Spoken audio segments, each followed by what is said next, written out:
Welcome back to the New Jersey State League of Municipalities Convention in Atlantic City. I'm Larry Menti. We're pleased to be joined by the Speaker of the Assembly, Vincent Prieto. Sir, thank you so much. Great to be here. I appreciate you doing this. One of the things everybody's talking about right now is the future of Chris Christie. Do you have any insight? No, just pretty much as everybody. We're watching the news, and again, that I guess it'll sort itself out.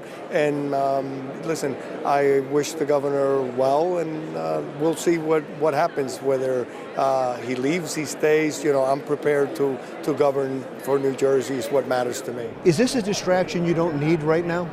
You know what? For me, the outside chatter, most people get enamored with it. To me, it's not an issue. I focus on the task at hand, and for us is what legislation we need to do. And we just went through the Transportation Trust Fund. That was something that probably had a lot of background noise on it. For me, it does. There is no distraction.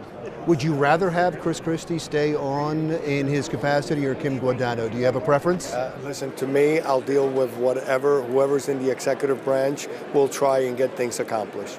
And some of the things that you do need to accomplish right off the bat would be the pension fund. You were just downgraded. The state was just downgraded. Talked to Senator Bramnick a moment ago. He blamed the Democrats in the legislature for the downgrade. He says they're blaming Christie. It's not their fault. The Democrats have been in control. They've run the purse strings. It's their fault. No, you know what? That would actually be, I guess, not a fair statement and not a factual statement, because at the end of the day, the person that gets to make the payments and certify the numbers is the executive. As being the former budget chairman, I can tell you that as a fact.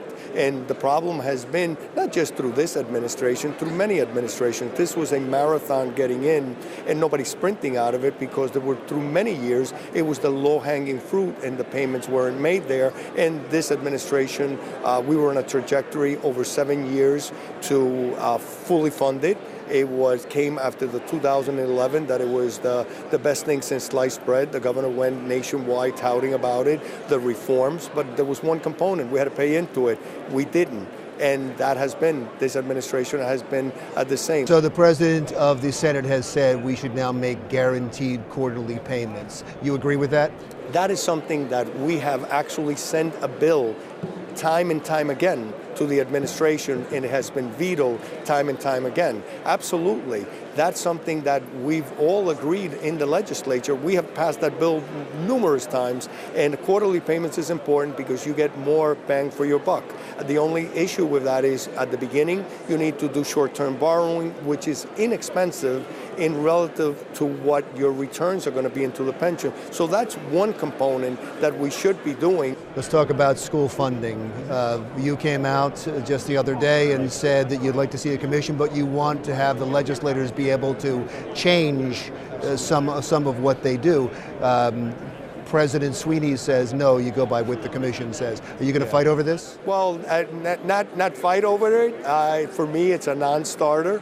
Having a commission that would create legislation that I would have to sponsor right onto the floor with no input, no debate, no amendments. That's not what the legislators' job is. Wasn't the amendments the problem with the first formula, though? No, I would tell you the first formula actually was a successful formula.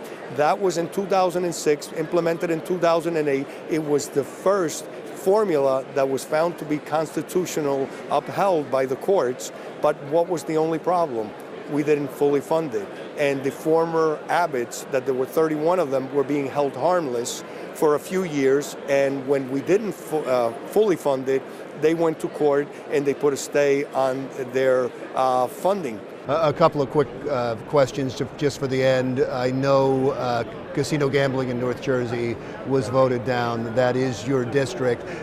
The head of Hard Rock has come out and said, I don't care how long it takes, I'm going to get it into the Meadowlands. Is that good news or bad news? Listen, I think it is good news because I think that's something important. We're sitting in a tremendous city, Atlantic City, and casinos in the north would help Atlantic City because we are bleeding out our borders. And I can tell you today, sitting here, the people that used to come in buses coming down, they don't come here anymore. They go west to Bethlehem, east to Yonkers, and those people, if there would be something up in the north, in North Jersey, they would go there. But also, in the Meadowlands District, we have over 10,000 hotel rooms with almost 90% occupancy year-round. I can assure you this, those people don't go to Bethlehem, don't go to Yonkers. They come there to visit New York City. If you had that destination there, they would visit it, and it would be massive revenues that the state could get, and we could help Atlantic City. Thank you, sir. Are you backing anybody for governor right now? At this point in time, we actually have endorsed Phil Murphy as our candidate. Mr. Wisniewski will be disappointed. Thank you, sir. I appreciate it. The Speaker of the Assembly in New Jersey, Vincent Prieto. We'll be right back.